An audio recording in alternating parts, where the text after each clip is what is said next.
हाँ जी, राम राम और खमा गणी। कैसे हैं आप सारे लोग? बढ़िया होंगे और आपकी पढ़ाई तो अच्छी चल ही रही होगी। 2 नवंबर को आप सबकी वीडियो की परीक्षा है। ग्राम विकास अधिकारी आप बनने के लिए जा रहे हैं। ग्राम विकास अधिकारी की परीक्षा से पहले देखो कुछ बातें हमको जानने के लिए जरूरी होती हैं। जैसे में पहली बात तो यह है कि सर नेगेटिव मार्किंग से बचने के क्या तरीके हो सकते हैं, क्योंकि तुक्के तुक्के में हम लोग गैस करते करते कभी कभी नेगेटिव मार्किंग भी कर देते हैं, तो उन चीजों से हमें बचना है।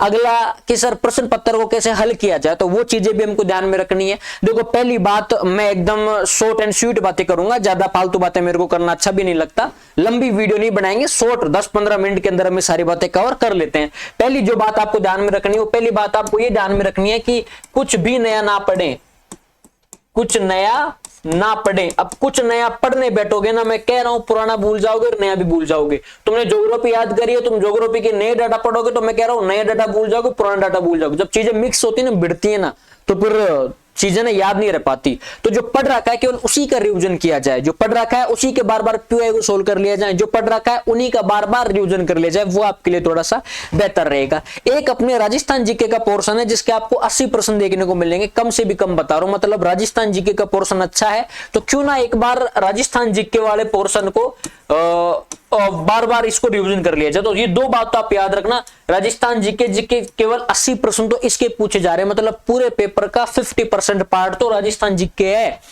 तो क्यों ना इस 50% वाले पार्ट को एक बार बार बार रिवीजन कर लो।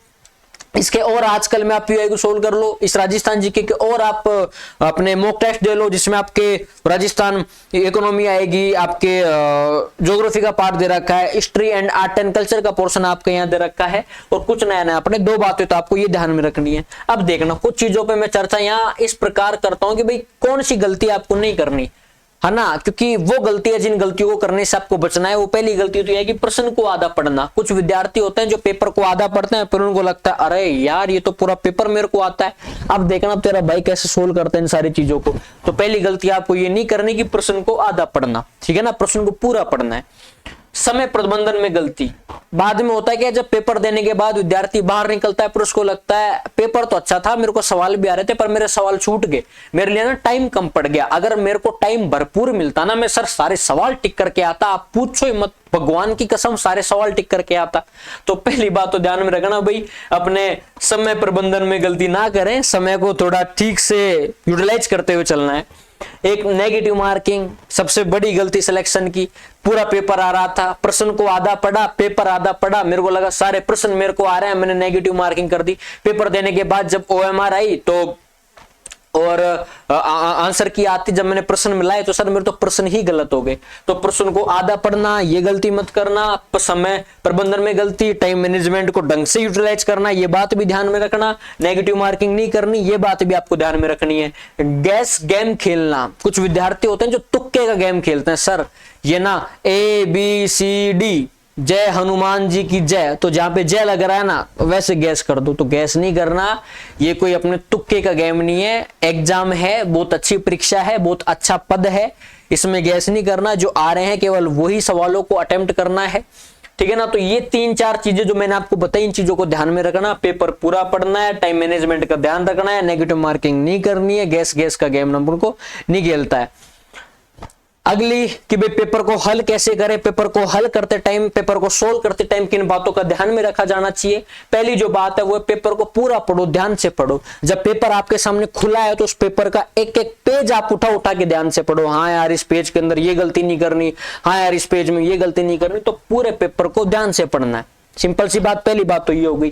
अगली बात है पहले आसान सवाल और बाद में कठिन सवाल करने हैं। होता क्या है, जो विद्यार्थी पहले कठिन सवालों को सही करने के लिए बैठ जाता है, फिर उसका कॉन्फिडेंस डाउन हो जाता है, फिर उसको आसान सवाल भी नहीं आते, फिर वो आते हुए सवाल भी गलत कर देता है। तो पहली बात तो ध्यान में रखनी, जब भी आप परीक्षा के अंदर बैठे तो पहले आसान सवाल सोल्व करो, बाद में आपको कठिन सवाल सोल्व करने होते हैं।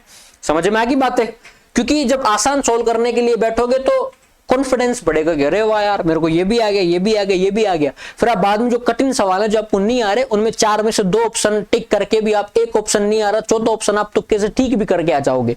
तो मेरे कहने का मतलब है पहले आपको वो सवाल ठीक करने जो आपको आ रहे होते हैं। जो आते हैं उनको तो आप पहले करना है, और जो नहीं आते उनको आपको बाद में करना है। बस ये बात इंपॉर्टेंट आप ध्यान में रखना।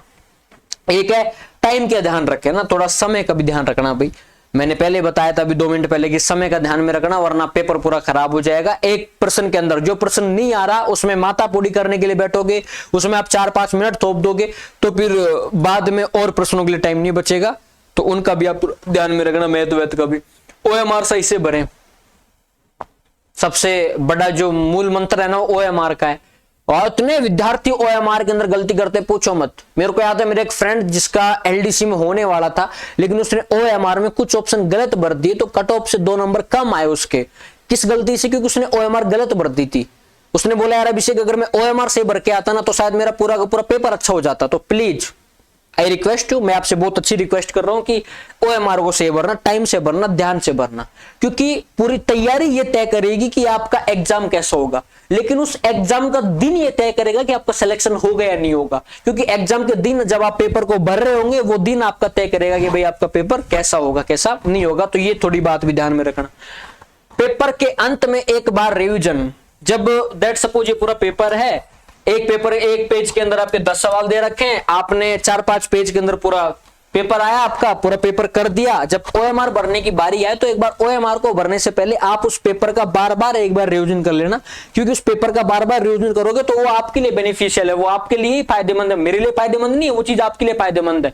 क्योंकि होता क्या, जब आप दूसरी बार रिवीजन करोगे तो पक्का कोई ना कोई ऐसे 2 सवाल आएंगे जो आपसे गलत टिक हो गए हो और उनको बाद में आप सही टिक कर दोगे। इसीलिए पूरे पेपर को अटेम्प्ट करने के बाद एक बार वापस उस पेपर को पढ़ लो फटाफट कि हाँ यार ये सवाल ऐसा, ये सवाल ऐसा, ये सवाल ऐसा। उसके बाद OMR को भरना, और OMR भरते टाइम एक एक चीज को नोटिस करना, ध्यान से OMR को भरनी है। अब मैं ये नहीं बताऊंगा कि पेपर में कौन सा टॉपिक पढ़े कौन सा टॉपिक ना पढ़े, क्योंकि अब नया कुछ भी नहीं पढ़ना। मैंने पहले बता दिया नया कुछ भी नहीं पढ़ना, क्योंकि 2-3 दिन बाद एग्जाम है अब।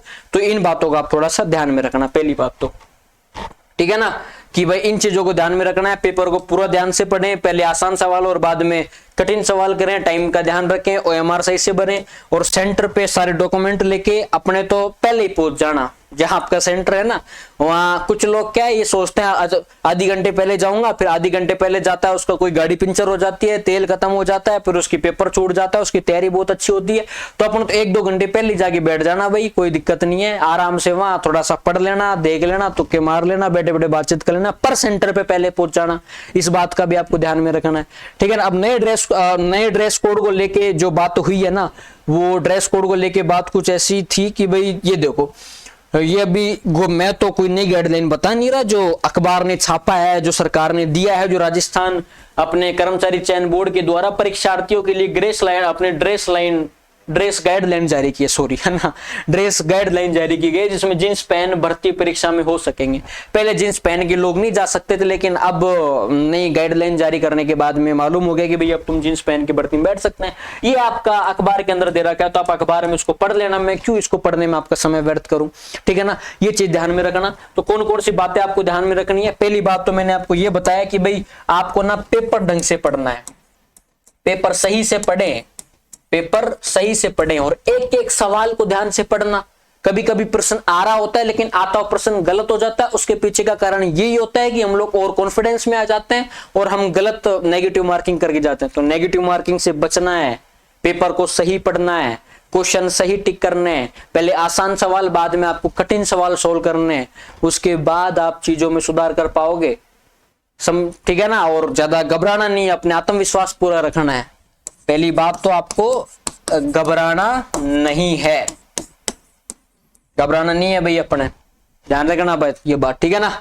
तो ये सारी बातें हैं जो बातें आपको ध्यान में रखनी है। और 2 कोर्स की मैं बातें बताऊं तो एक अपनी रीट मेंस अध्यापक का कोर्स है 3rd ग्रेड का, जो लेवल 1 और SST साइंस मैथ का दिव्यदृष्टि क्लासेज के ऊपर, आप अपने दिव्यदृष्टि क्लासेज को डाउनलोड करके देख सकते हैं, वहां आपको कोर्सेज मिल जाएंगे।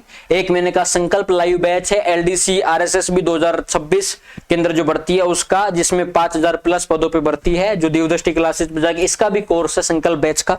तो आप ये भी ले सकते हैं और ये भी देख सकते हैं, अपनी पढ़ाई को जारी रख सकते हैं। अब आपके पास वीडियो भर्ती के कुछ दिन बचे हैं, इन दिनों को ढंग से यूटिलाइज कर लो तो आप शायद बेनिफिट में रहोगे, वरना नुकसान में भी जा सकता है हर कोई विद्यार्थी।